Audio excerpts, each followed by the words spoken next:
주님을 찬양해. 모든 사람 와서 주를 찬양해. 주님을 찬양해. 할렐루야. 주를 찬양하라. 말씀 중심으로 해서 축제의 계절, 이런 제목으로 함께 은혜를 나누겠습니다. 제가 미국에 와보니까 축제가 참 많아요. 시시때때로 동네 어귀에서는 퍼레이드가 있고요. 절기마다 잔치를 열어서 모든 동네 주민들이 한자리에 모이는 시간들을 갖습니다. 또 이웃집을 초청할 때 한 집만 초청하는 것이 아니라 그 동네에 있는 10여 가구를 다 초청해서 뒷마당에 바베큐 파티를 열고 교제를 나눠요. 작은 축제부터 큰 축제가 얼마나 많이 있는지 몰라요. 제가 한 10여 나라를 다녀봤지만 미국만큼 축제가 많은 나라가 없습니다. 투표도 많아요. 매달 투표가 있잖아요. 그만큼 축제도 많은 나라가 미국이에요. 특별히 11월에는 땡스기빙 데이가 있고 또 성탄절을 준비하는 그러한 기간이 되기 때문에 특별한 축제들이 많이 열리는 것이 11월입니다. 축제라는 게 뭡니까? 말 그대로 즐거운 축하 행사입니다. 즐겁고 기쁨을 나누는 행사가 축제인 겁니다. 이 축제에는 노래가 있습니다. 춤이 있습니다. 맛있는 음식이 있습니다. 낭만이 있습니다. 그리고 아름다운 펠로우십, 교제가 있습니다. 서로가 하나가 되어주고 동료의식, 형제의식을 갖게 되는 한마당 잔치가 바로 무엇이냐? 축제입니다. 근데 이 축제가 진정한 축제가 돼야지 쾌락과 유흥을 목적으로 하는 축제가 되면은 생명력을 잊어버려요. 그래서 우리는 축제의 계절에 어떠한 축제를 누리고 참여하는 것이 필요한 것인가? 오늘 본문을 중심으로 해서 몇 가지 살펴보기를 원하는 것입니다. 특별히 첫 번째 진정한 축제는 사랑의 축제여야 한다는 것입니다. 오늘 말씀 중에 44절과 45절 두 절을 같이 읽어보겠어요. 순서지를 보시고 시작. 믿는 사람이 다 함께 있어 모든 물건을 서로 통용하고 또 재산과 소유를 팔아 각 사람의 필요를 따라 나눠주며. 아멘. 이 두 구절의 핵심이 뭐냐? 사랑의 나눔. 분명 초대교회 성도들은 매일 모여서 축제를 열었다고요. 가족 단위로 이웃의 몇 가정을 초청해서 마음이 맞는 분들이 모여서 매일같이 축제를 열었다고요. 거기에는 음식이 있었죠. 찬양이 있었죠. 기도가 있었거든요. 근데 또 한 가지 그들이 했던 거는 뭐냐면 그냥 먹고 이야기하고 헤어진 게 아니었어요. 지금 읽은 내용을 보시면은 물건을 서로 통용했다는 거예요. 내가 가지고 있는 물건을 다른 분이 필요하다면 갖다 주는 거죠. 또 저쪽 분도 자기는 가지고 있는데 별로 사용하지 않아요. 그러면 모일 때 들고 와서 필요한 분에게 주는 것이죠. 요즘에 우리가 수아밋이라는 이런 상점을 알고 있는데 이 수아밋이라는 기원이 뭐냐면 각자가 자기가 쓸만한 물건이지만 쓰지 않는 것들 들고 나와가지고 장터를 열어가지고 서로 물건을 바꿔가는 거예요. 물건을 서로 교환해가는 게 원래 수아밋의 기원이거든요. 오늘날에는 돈을 받고 장사를 하지만 이게 처음에는 내 물건을 남에게 주고 또 내 필요한 물건은 받아오고 그러면서 장터가 열릴 때마다 서로가 뭐예요? 물물 교환이 이루어져가지고 서로가 물건을 통용하는 거였어요. 이 초대교회 성도들이 바로 모일 때마다 그러한 일을 했어요. 근데 물건을 서로 통용하는 것만으로 만족하지 않았고 45절에 보니까 재산과 소유를 팔아 각 사람의 필요를 따라 나눠주며 그랬어요. 조금 넘치는 분은 남는 재산을 나눠주고, 좀 부족한 분은 남는 재산을 주시는 분에게 받아서 채우고 말이죠. 그래서 서로가 평등하게 살아가는 그러한 모습으로 초대교회 성도들은 교제를 이루었던 것입니다. 근데 오늘날 교회나 어떤 공동체의 모습을 보면은 너무 이기주의가 팽배합니다. 내가 얼마를 내놨으면 그 대가를 꼭 받아가려고 그러고, 또 내가 얼마를 받아갔으면 꼭 갚아야 되겠다는 빚진 마음을 갖기 때문에 부담을 갖게 돼요. 맹목적으로 도움받는 것도 부담이 돼요. 그냥 주는 것도 부담이 돼요. 그래서 오늘날에는 실리주의, 그냥 자기 있어만 챙기면 되는 거지 뭐 누굴 돕고 이러는 거에 대해서 별로 흥미를 못 느껴요. 안타까운 거죠. 그러나 이 초대교회 성도들은요, 서로가 나누고 함께 공유하는 것을 기뻐했어요. 고인이 되신 문익한 목사님 가문이 굉장히 소문난 가문이지만, 뭐 북한에 갔다 오고 그래서 투옥 생활도 하고 그랬지만 그 가문이 보통 가문이 아니에요. 그 동생이 문동환이라는 분이 목사님인데, 그 가문은 어떻게 살았냐? 수유리에 집 한 채를 얻어가지고 형제들이 같이 살았는데, 텐마루 중앙 위에다가 바구니를 하나 매달아놔요. 바구니를 하나 매달아놓으면 거기에 여러 분이 같이 살거든요. 형제들이. 거기 뭐 어린 사람도 있고 뭐 연세 든 분도 있고, 열심히 교수를 하거나 목사를 하거나 직장 다니면서 돈 버는 사람도 있지만, 실직을 해가지고 돈을 못 벌고 그냥 또 하루하루 그냥 도움을 받고 사는 분도 있고, 뭐 여러 부류의 사람들이 같이 한 집안에서 사는데, 그 텐마루에 매달려 있는 바구니는 뭐냐? 월급을 받아오든지 어디서 물건을 받아오면 거기다가 얹어놔요. 그럼 필요한 사람은 또 그거를 빼가요. 그러니까 서로가 어떻게 하는 거예요? 그냥 번 분은 번대로 갖다 놓고 없는 분은 없는 대로 갖다 쓰고, 그래가지고 그거를 같이 공동으로 쓰는 거죠. 그리고 마루 한 구석에다가는 뒤주라 그러죠. 쌀을 담아놓는 큰 나무로 만든 통, 거기에다가 항상 쌀을 갖다가 보나요. 그러면 지나가는 동네 사람들 중에 혹시 배고픈 사람이 있으면은 와가지고 한 대 빼가고, 두 대 빼가고, 또 돈 버는 분은 쌀을 또 한 말 사다가 거기다가 부어놓고, 그래가지고 누구나가 와가지고는 그 쌀을 필요한 대로 가져가서 밥을 해먹고 또 채우기도 하고, 그러면서 가족 공동체, 주 안에서 형제 공동체를 이루며 사셨던 거죠. 그것이 뭐 평생이 된 건 아니지만 어느 기간을 그렇게 사신 거예요. 근데 우리가 생각할 때는 돈을 못 번 분이 어느 날 그거 다 가져가면 어떡하나?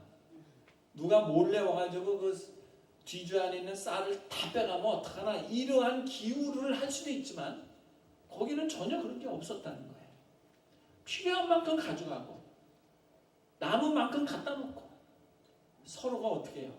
통용하며, 넉넉한 분은 도와주고 어려운 분은 도움을 받지만 또 나중에 그 은혜를 되갚을 수 있는 그런 모습으로 아주 이상적인 삶을 한번 만들어 봤던 거예요. 그게 나중에는 둘의 공동체라는 큰 공동체를 만들어서 김진홍 목사님이라는 분이 그걸 또 실천했어요. 한 마을을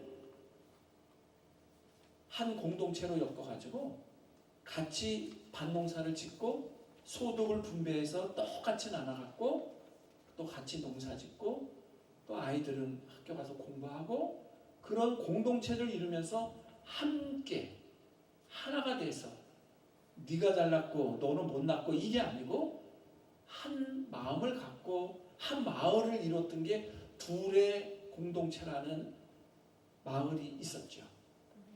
그 마을이 발전해가지고 거기서 나온 농작물이 시중에 나오는 상품이 되기도 하고 또 거기에 교회가 생겨서 둘의 교회가 생기기도 하고 좋은 일들을 많이 했던 공동체가 있었습니다. 초대교회는 매일같이 모였다는 사실을 볼 수 있는데 46절에 보면 날마다 마음을 같이하여 성전에 모이기를 힘쓰고 그랬거든요. 날마다 모이는 거를 힘썼어요. 요즘은 일주일에 한 번 교회 가는 것도 힘들고 바빠. 초대교회 성도들은 매일 모일까요? 매일. 그게 매일 모이고 매일 돈 되는 게 쉬운 일이 아니죠. 전제가 있어야 돼. 사랑하는 마음이 있어야 돼요. 사랑하는 마음이 없으면 매일 보고 싶지 않아요. 매일 봐도 짜증스러워. 그러나 사랑하는 마음이 있으면 매일 보면 볼수록 더 사랑스러워요. 등 돌리면 또 보고 싶어요. 그래서 우리가 가끔 얘기하는 거 있죠. 월요일은 원래 보고 싶고 화요일은 화가 나도 보고 싶고 이렇게 해서 쭉 보면 결국 매일 보고 싶은 거예요. 그 결론이 사랑하기 때문에. 사랑의 축제여행이에요. 오늘날 많은 축제, 페스티벌이 열리죠. 근데 거기에는 사고도 일어나고 또 좋지 않은 일들도 가끔 생겨요.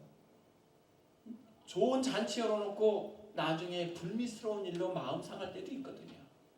그건 진정한 축제는 아니에요. 진정한 축제는 사랑의 축제여야 합니다. 두 번째로 진정한 축제는 믿음의 축제여야 합니다. 46절 다 같이 읽어봐요. 시작. 날마다 마음을 같이하여 성전에 모이기를 힘쓰고 집에서 떡을 떼며 기쁨과 순전한 마음으로 음식을 먹고. 아멘. 여기 보면 매일 모이긴 모이는데 어디에 모여요? 성전에 모이기를 힘쓰고 그랬어요. 성전에 모이기를 힘쓴다는 말은 중심이 누구라는 얘기죠? 하나님이야. 하나님이 중심이 돼서 모이기를 힘쓰는 거지 사람의 쾌락이나 유흥이 중심이 돼서 모이기를 힘쓰면 어떻게 돼요? 그건 쾌락으로 끝나고 뒤에 허무해요. 때로는 무슨 마약을 투약도 합니다. 어떤 때는 뭐 정신 이런 핑핑 돌아가는 이런 약들을 먹고는 광란의 시간을 갖고는 나중에 허무해요. 그래서 거기에 불미스러운 일이 막 터지는 경우들을 봐요. 그거는 사람 중심, 쾌락 중심, 유흥 중심으로 모이는 축제는 그렇게 끝날 수밖에 없어요. 그러나 날마다 성전에 모이기를 힘쓴다는 것은 믿음이 중심이 됐다는 얘기예요. 믿음으로 모였다는 거예요. 믿음으로. 믿음으로 모인 곳에는 기쁨이 있는 거예요. 그리고 순전한 마음이 있는 거예요. 거기에 색안경을 끼는 게 없어요. 순전하다는 것은 뭐예요? 그대로 믿어주고 받아주는 그 모습을 말하는 거예요. 어느 분이 수년간 연구를 해봤더니 3살 미만의 아기들은 하루에 150번을 웃는데요. 150번을 웃는데 20살 이상의 성인들은 하루에 15번도 안 웃는데요. 그래서 왜 그럴까? 똑같은 시간을 하루를 사는데 3살 미만의 어린이는 150번을 웃고 20살 이상의 성인들은 15번도 웃지를 않는다는 거죠. 그래서 그 이유를 조사를 해서 결과를 데이터를 내봤더니요. 3살 미만의 아이들은 마음이 순전해. 마음이 깨끗해. 그러니까 뭘 봐도 웃는 거야. 다 좋아. 네?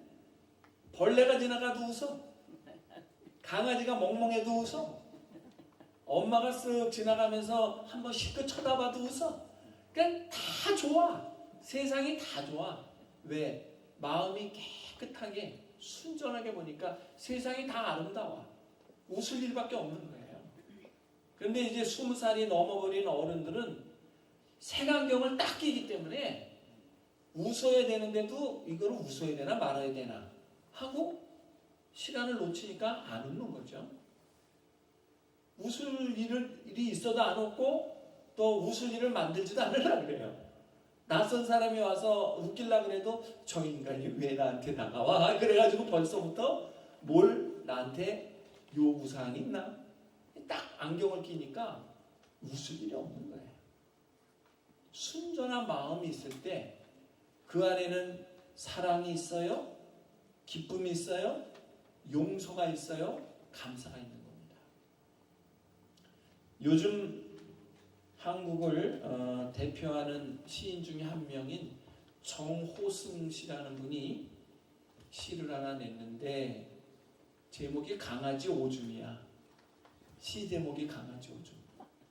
그래서 시 제목이 왜 이렇게 천박할까? 아주 박식하고 유명한 시인인데, 근데 그 내용을 보니까 이해가 가요. 그 내용의 요점은 이렇습니다. 나는 수많은 책을 읽고 시상을 떠올릴 때마다 관용을 베풀고 모든 이들을 용서해 주기로 다짐을 한다. 그래서 나는 모든 이에게 방금 미소로 대하고 모든 분들을 사랑으로 맞이한다. 그런데 나는 오늘 아침에 나서는 길 내 신발을 신으려고 했을 때 강아지가 내 신발에 오줌을 쌓아놓은 것을 보았다. 그 순간 내 마음이 욱하고 올라오면서 몽둥이를 들고 강아지를 때리러 쫓아다녔다. 그런 내용이에요. 이게 무슨 말입니까? 말로는 애국을 얘기합니다. 말로는 모든 사람들에게 자비를 베풀고 모든 사람을 용서해야 된다고 합니다. 근데 정작 내 신발에 오줌 싼 강아지도 용서하지 못하는 소갈딱지 없는 이 마음, 그게 바로 내 본심이라는 것을 고백하는 거죠. 우리가 말을 하고 나서서 뭔가 외치는 거는 다 할 수 있습니다. 실천을 못해요. 작은 것 하나 실천하니까 그렇게 어렵습니다. 그 시인은 후회를 합니다. 강아지가 우리 집도 지켜주고 내가 일하고 들어올 때 꼬리를 들고 반겨주고 얼마나 귀염둥인데 왜 내 신발을 보고 화를 냈을까? 강아지한테 참 미안한 마음을 갖는 고백을 하는 거죠. 바로 우리 사람의 마음이 작은 거를 용서 못하면서 말로는 큰 거를 용서한다고 외치는 거예요. 진정한 축제는 믿음의 축제여야 해요. 근데 이 믿음의 축제는 오늘 말씀 46절에 보니까 세 가지로 요약이 되죠. 그 첫째는 마음을 같이 해야 돼요. 한 마음을 가져야 돼요. 그게 쉬운 일이 아니에요. 마음을 같이 한다. 사람이 사람 중심으로 갈 때는 마음을 같이 할 수 없어요. 사람마다 다 다르기 때문에 자기가 목표하고 자기가 추구하는 게 다 다르기 때문에 하나가 되기 어려워요. 그런데 하나님을 바라볼 때 마음이 하나가 될 수 있어요. 왜? 하나님은 한 분이시고 그분을 경외할 때 대상이 한 분이기 때문에 그 안에서는 한 마음을 이룰 수가 있어요. 그래서 마음을 같이 하고 성전에 모이기를 힘쓴다는 거예요. 그 모여가지고 기도만 했나요? 찬송만 했나요? 그렇지 않아요.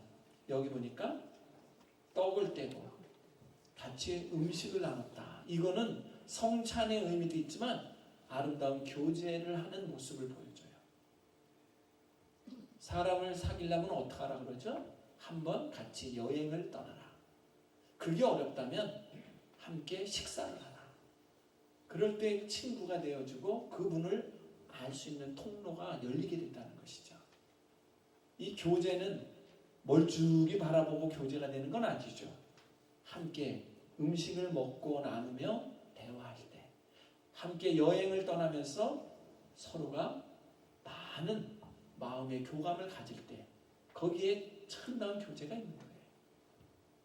바로 이 초대교회 성도들은요, 매일매일 모여 잔치를 열었는데 그냥 즐거움으로 모인 게 아니라 믿음으로 모였다는 것입니다. 크리스찬들의 진정한 축제는 믿음의 축제가 되어야 될 줄로 믿습니다. 믿음으로 엮어지면 흩어지지 않아요. 나이가 우쭐대고 남을 없인 여기지 않아요. 믿음이 중심이 돼서 함께 모이고 축제를 나누면 서로가 섬기고 높이고 돕고 함께 더불어 가는 모습을 갖게 되는 것입니다. 이게 얼마나 귀한 것인지 몰라요. 그리고 오늘 본문이 말하는 세 번째 진정한 축제는 감사의 축제가 되어야 합니다. 47절을 다 같이 읽어봐요. 시작. 하나님을 찬미하며 또 온 백성에게 칭송을 받으니 주께서 구원받는 사람을 날마다 더하게 하시리라. 아멘. 여기 보면 하나님을 찬미했다. 하나님만 찬미했느냐? 그게 아니죠. 온 백성에게 칭송을 받았다 했어요. 그러니까 크리스찬들은요, 하나님을 바라보고 신실한 믿음 생활을 함과 동시에 이웃들에게 인정을 받아야 돼요. 근데 크리스찬들이 실수하는 것이 뭐냐면, 위로 하나님을 경배하고 하나님을 예배하는 것은 열심인데 이웃들에게 손가락질 받는 짓을 한다는 것이에요. 진정한 축제는요, 믿어주고 그 안에서 감사가 있는 모습, 사랑과 관용이 있는 모습, 이게 얼마나 귀한 것인지 몰라요. 우리 어르신들 중에 혹시 안희숙 여사가 쓴 책을 읽었는지 모르는데, 그분이 죽으면 죽으리라 라는 책을 썼어요. 그 죽으면 죽으리라는 책은 일제시대에 신사참배를 거부하면서 목숨을 내놓고 자기 신앙을 지켰던 이야기를 자기 아버지 때부터, 자기는 어릴 때 이야기죠, 자기 아버지가 지켰던 그 신앙의 모습을 계승하면서 죽으면 죽으리라, 내가 죽으면 죽었지 우상을 섬기고 부정한 일에는 전혀 관여 안 하겠다라는 칼같은 믿음, 단호한 믿음, 끊어버릴 때는 냉정하게 끊는 아주 단호한 결의 찬 믿음의 고백을 한 것이 죽으면 죽으리라는 책이거든요. 그런데 이분이 그 책을 내가지고 베스트셀러가 돼가지고 크리스찬이라면 거의가 다 사서 읽어볼 만큼 아주 좋은 서적이 됐거든요. 그리고 한 10년이 지난 다음에 이분이 책을 또 하나 냈어요. 그 책 제목은 그럴 수도 있지. 책 제목이. 그러니까 그럴 수도 있지라는 책의 내용은 뭔가 하면은 항상 상대편 입장에 서는 거예요. 그러니까 어떤 일이 터져요. 일단 분노를 하고 화를 내고 야단치고 이러는 것이 보통 일이라면 그 사람 입장에서 생각하는 거죠. 아유, 그럴 수도 있지. 순간 발이 미끄러워서 쟁반에 차를 나르다가 떨어뜨릴 수도 있는 거지. 그거를 쨍그랑 깼다고 야단을 치고 이 비싼 컵을 깨뜨렸는데 네가 며느리 자격이 있냐고 뭐 호통을 치는 시부모가 있다면 그 며느리가 어떻게 살겠어 거기서. 근데 그 며느리 입장을 생각해 보니까 미끄러워가지고 그만 떨어뜨린 건데 그럴 수도 있지. 화를 내고 분노하는 분 나무랄 게 아니라 그분의 얘기를 들어보니까 그럴 수도 있지. 그게 무슨 마음이냐? 관용, 용서거든요. 그러면 죽으면 죽으리라는 칼같은 마음이 그럴 수도 있지라는 포용적인 마음으로 바뀌었어요. 10년 후에. 그러면 그분의 믿음이 변한 거냐? 단호했던 믿음이 우유부단하게 바뀌었느냐? 변질됐느냐? 그게 아니라 이 말이에요. 믿음이 성숙해지니까, 믿음의 그릇이 커지니까 모든 것을 품을 수 있는 마음이 된다는 얘기예요. 흑과 백만 따지는 사람은 믿음은 확고한데 작은 그릇으로 보는 거고, 큰 그릇으로 품을 때는요, 옳고 그름도 따지지만 그럴 수 있지라고 하는 상대방의 인격을 헤아릴 수 있는 데까지 간다는 것이죠. 거기에 뭐가 있습니까? 상대방이 안희숙 여사를 볼 때마다 머리를 숙이고 감사하는 거예요. 그럴 수도 있지. 남들은 손가락질하고 남들은 외면할지라도 그럴 수도 있지 하고 등을 두들겨 줄 때 그 마음에 감사가 있고 존경심이 생기더라는 것입니다. 진정한 축제는 감사의 축제여야 합니다. 어느 시인이 그래서 이런 시를 썼어요. 진수송찬 앞에서도 불평하는 사람이 있는가 하면은 마른 떡 한 조각으로도 감사하는 사람이 있습니다. 건강한 신체가 있음에도 환경을 원망하는 사람이 있는가 하면 두 팔과 두 다리가 없는데도 불구하고 감사하는 사람이 있습니다. 사소한 작은 일에도 짜증내는 사람이 있고 큰 일을 만날지라도 감사하는 사람이 있습니다. 남이 잘 되는 것을 시기하는 사람이 있고 남의 성공을 감사하는 사람이 있습니다.